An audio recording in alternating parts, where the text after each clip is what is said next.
Sean todos bienvenidos a este podcast llamado Confidencialmente Hablando. En este episodio exploraremos la importancia de la confidencialidad en el ámbito legal y compartiremos estrategias claves para proteger la información sensible en los casos legales. Como sección 1, tenemos la importancia de la confidencialidad en el entorno legal. Hola Carla, ¿qué tal? Cuéntanos, para ti, ¿qué es la confidencialidad? Hola Fátima, bien, un gusto. Mira, la confidencialidad para mí es la garantía de que la información personal será protegida para que no sea divulgada sin consentimiento de la persona, y para esto dicha garantía se llevará a cabo por medio de un grupo de reglas que limitan el acceso a esta información. ¿Por qué consideras que es importante la confidencialidad? Mira, cada individuo tiene derecho a proteger su información personal. Cuando decide compartir dicha información, se debe asegurar que su información personal continuará siendo confidencial y solo será accesible a los pocos individuos que se encuentran directamente involucrados o terceros que tengan autorización para saber de ella. Claro, sabemos que la confidencialidad es un principio ético muy asociado a varias profesiones. En este caso, hablamos desde un punto profesional en el ámbito del derecho, concretamente en juicios y otras formas de resolución, al igual que los conflictos legales, tales como la mediación y algunos tipos de comunicación entre una persona y uno de estos profesionales son los privilegiados y no pueden ser discutidos o divulgados a terceros. En las jurisdicciones en que la ley prevé la confidencialidad, por lo general hay sanciones por su violación. Ahora nos acompaña la maestra Jetsabel Anaí Pelayo Torres para hablarnos sobre un tema de suma importancia. Buenas tardes, maestra, ¿cómo se encuentra? Buenas tardes, bien, gracias. ¿Nos podría platicar cómo se relaciona el manejo de información confidencial en su trabajo? Sí, miren, bueno, yo aquí tengo dos funciones principales. Estoy como docente en el Centro Universitario de la Costa Sur, de la Universidad de Guadalajara, y dentro de este mismo centro tenemos un centro público de métodos alternos de solución de conflictos, y ahí estoy adscrita como prestadora de servicios. Específicamente en este segundo trabajo, pues el manejo de la información se vuelve importante porque la Ley de Justicia Alternativa del Estado de Jalisco nos maneja que uno de los principios de la justicia alternativa es la confidencialidad de los asuntos. Entonces, todos los asuntos que tenemos ahí, pues sí tenemos que tener cierto control o cierto manejo de la información que adquirimos para no violentarlo, ¿no? Además de que ya también nos empieza a ligar como a la protección de la información, datos personales que también recogemos. Muy bien, ¿y cómo se garantiza la confidencialidad en su trabajo? Bueno, aquí tenemos que tomar diferentes puntos, ¿no?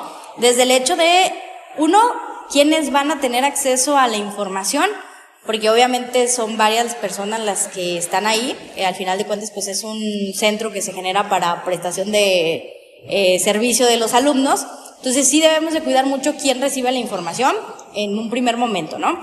Y obviamente a ellos también generarles pues el hábito de que son, y sobre todo la conciencia de que es información confidencial. Dos, al momento de hacer las invitaciones, pues también tenemos ciertas medidas que debemos de tomar, de preferencia pues que se les entregue directamente a las personas que se les está invitando o que están involucradas para no hacer el riegue de la información. A las personas que participan, por ejemplo, todas firmamos un pacto de confidencialidad en el cual se establece pues que la ley nos dice que es información que no se tiene que divulgar y que obviamente pues estamos sujetas a esta obligación. También, por ejemplo, una característica que tiene es que ahí no levantamos constancia de todo lo que se dijo en la audiencia, no se graba lo que pasa en las sesiones, sino que simplemente En caso de no haber un acuerdo, se levanta constancia de que no se pudo llevar por la razón en la cual no se llegó. Y en el caso de los convenios, simplemente se establecen acuerdos. Nunca decimos que fulanito dijo o sutanito. Y obviamente todo esto se trata de mantener en los archivos de forma pues muy bien cuidada. Y únicamente por cuestión de petición de la autoridad es donde estaríamos obligados a enviarla. ¿Existe algún protocolo específico para el acceso a la información? Pues como tal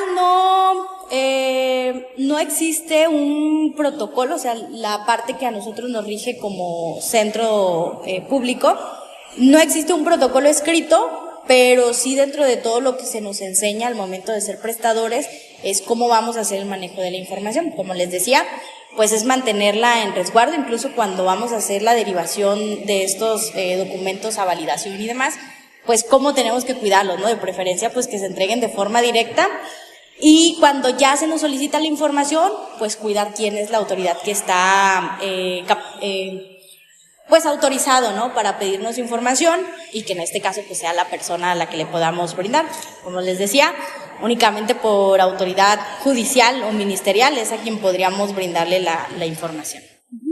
¿Y qué consecuencias establecen para aquellos que violan la confidencialidad? Aquí tendríamos que ver, pues quién de todos los que estamos participando la violenta, ¿no? Por ejemplo, si en este caso fuera alguna de las personas que estamos involucrados directamente en el centro, específicamente los prestadores, pues uno, como nuestro código de ética no lo maneja, podríamos perder incluso la certificación y ya no podríamos llevar a cabo, pues, mediaciones o conciliaciones, porque no nos apegamos a lo que establece ahí, ¿no?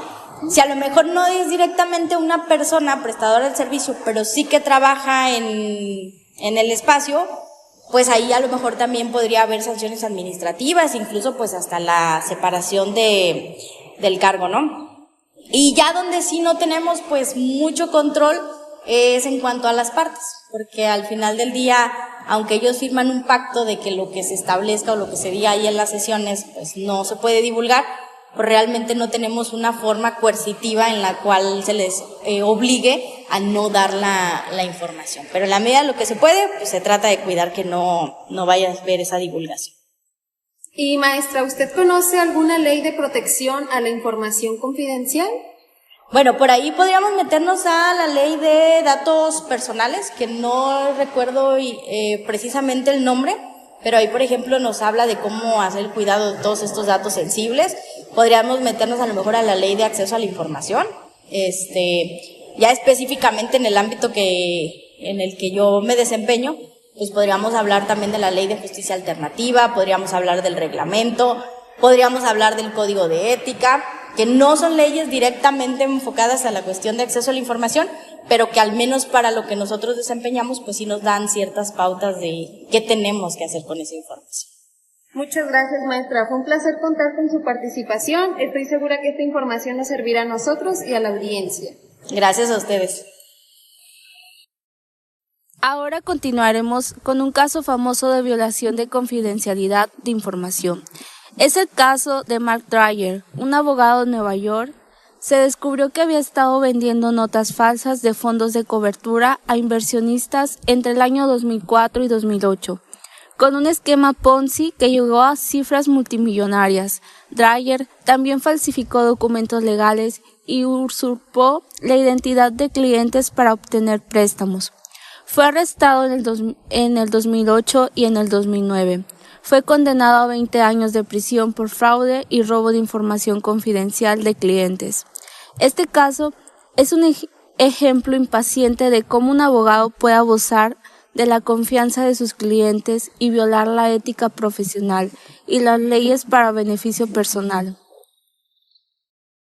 Además de su condena a prisión, Mark Dreyer también fue obligado a pagar millones de dólares para su restitución a las víctimas de su esquema fraudulento.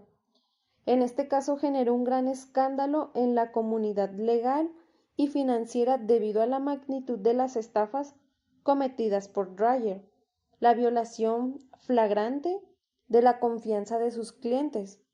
Mark Dreyer era un abogado respetado con una firma legal exitosa, lo que agravó aún más el impacto de sus acciones fraudulentas en la reputación de la profesión legal. Y bien, A partir de la información que se ha mencionado aquí y el caso anterior, podemos identificar la corriente ética del personalismo, ya que difundir información confidencial afecta el derecho de la confidencialidad de las personas, al igual que encontramos el positivismo, pues es una corriente en lo que lo bueno es lo que está mandado por las leyes instituidas, como en el caso de la Ley al Acceso de la Información y la Ley de la Justicia Alternativa, las cuales rigen el tema que hoy les platicamos y por último analizamos el material de los valores, porque por intuición sabemos que compartir información confidencial es incorrecto. tristemente hemos llegado al final de nuestro episodio. Gracias por unirte a nosotros en este podcast dedicado a la protección de la información confidencial en el ámbito legal. Recordemos que la confidencialidad es fundamental en la práctica jurídica. Esperemos que los consejos compartidos te ayuden a mantener la integridad de los datos sensibles en tu trabajo. Muchas gracias.